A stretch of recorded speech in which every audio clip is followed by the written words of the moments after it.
In the third Fantastic Beasts movie, some of Dumbledore's secrets are apparently staying secret. Here's everything fans were left wondering at the end of Fantastic Beasts: The Secrets of Dumbledore. Warning, spoilers ahead. Well, the Phoenix is out of the bag now. Credence, also known as Aurelius, is the son of Aberforth Dumbledore. But although Albus and Aberforth clue Credence in on his paternal lineage, the question still remains, who exactly is his mother? There's a good chance she's someone we haven't heard of before, but given Dumbledore's assertion that Aberforth met her the summer that he and Gellert Grindelwald fell in love, she likely lived in Godric's Hollow. If that name is ringing some Hogwarts bells, it's the same wizarding village where Harry Potter, Dumbledore, and a host of other well-known wizards grew up. The village is home to some of the most notorious wizard names in Britain, so chances are he comes from a line we might recognize on both ends of his immediate family tree. The village is named after Hogwarts co-founder Godric Gryffindor, after all. Ever since 2016's Fantastic Beasts and Where to Find Them, Newt and Tina have been the franchise's greatest will they, won't they love story in the series. Fans hoping for some bona fide Newtina content will be sadly disappointed, as Catherine Waterston is barely in the film. She gets some random reaction shots during a few of the movie's most pivotal moments, but not much more. Luckily, Tina doesn't miss her own sister's wedding to Jacob at the end of the film, but even here, there's not much to satiate Newtina fans until, hopefully, the next movie. The pair have an awkward reunion that further implies interest on both ends, but neither initiates a conversation to define the relationship. Given how awkward both characters can be, Jacob and Queenie may have to give the duo a push to do something about their obvious feelings for each other, because it's looking less and less likely that they'll get there on their own. However, it's no secret that both characters are into each other. Most people don't look longingly at an ever-present picture of their platonic friend in their briefcase. But until Newt and Tina get it together, fans will have to wait to see the couple actually couple.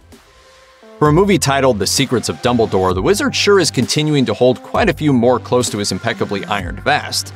In The Crimes of Grindelwald, we learn that phoenixes are directly tied to the Dumbledore line. Yet Secrets of Dumbledore reveals that the mythical birds only appear when a Dumbledore is close to death. This new piece of family trivia means that Credence is not long for this world and probably won't make it through the next film. However, it also begs the question, is Credence's phoenix actually Fawkes from the Harry Potter books and movies? If so, how does Dumbledore gain possession of the phoenix? The question remains, how did Dumbledore gain ownership of a phoenix if he wasn't close to death? After Dumbledore dies in the sixth film, Fawkes sings his lament and then bounces, despite Dumbledore's brother Aberforth living next door to Hogwarts and Hogsmeade. Some of the most significant flaws in the Fantastic Beasts series come from continuity issues with the Harry Potter books and movies, as is often the case with prequels. Based on the new lore presented in Secrets of Dumbledore, it seems like no matter which route the series takes from here, something isn't going to add up to Dumbledore's long possession of Fawkes in the future, whether Credence's bird is indeed Fawkes or not.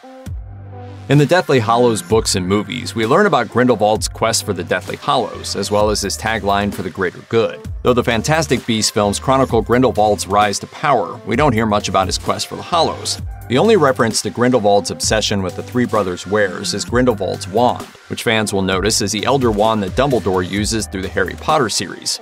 We know that Grindelwald took the wand from the famed wand maker Gregorovitch, which he must have done sometime prior to the start of the Crimes of Grindelwald. Yet the series, which fans expected to be in part a quest for the Hallows, has barely even touched on that aspect of Dumbledore and Grindelwald's obsession.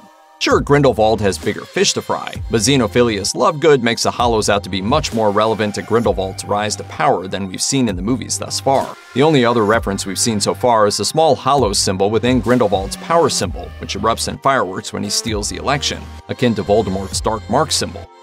One of the greatest mysteries that fans have pondered since the original Harry Potter series revolves around which spell killed Ariana Dumbledore when a duel broke out between Albus, Aberforth, and Grindelwald. Of course, Dumbledore himself doesn't know the answer, unless he was lying to Harry all those years later.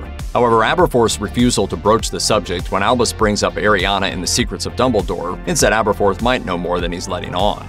Could Aberforth have iced his brother because he himself killed Ariana and, racked with guilt, he blames Dumbledore? In all the time you knew him, did he ever mention my name? Did he ever mention hers?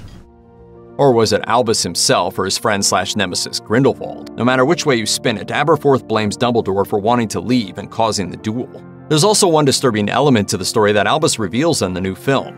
Grindelwald laughed when Ariana came downstairs as Aberforth and Albus dueled. Knowing that Aberforth disapproved of Albus leaving, and knowing that Albus would have a hard time abandoning his sister, it's entirely possible that Grindelwald intentionally killed Ariana to take away Albus's reason to stay. During the film, Dumbledore also reveals another crucial detail. Ariana was in fact an Obscurial who couldn't express her magic. We know that she gave up magic at a young age, but this, paired with the knowledge that obscurial children rarely make it to 18, hints that Ariana was already dying when the spell killed her.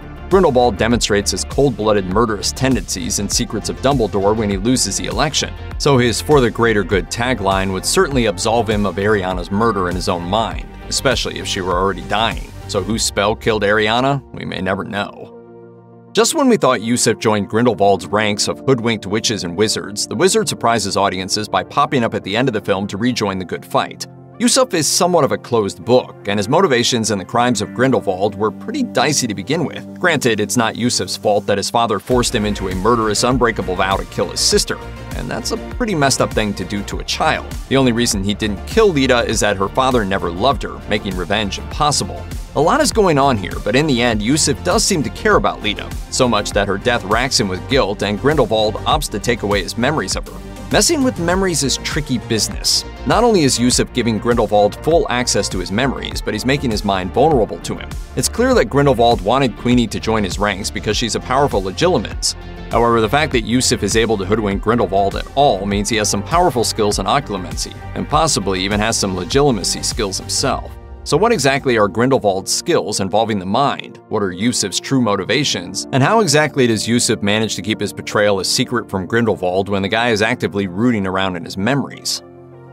Throughout the film, Dumbledore not only mentions that he fell in love with Grindelwald, but he even remarks about the summer Gellert and I fell in love. Dumbledore's statement implies that, at the very least, their romance wasn't one-sided. However, to what extent is Grindelwald even capable of true unselfish love? How much of his romance with Dumbledore hinged on manipulating his lover for his own ends?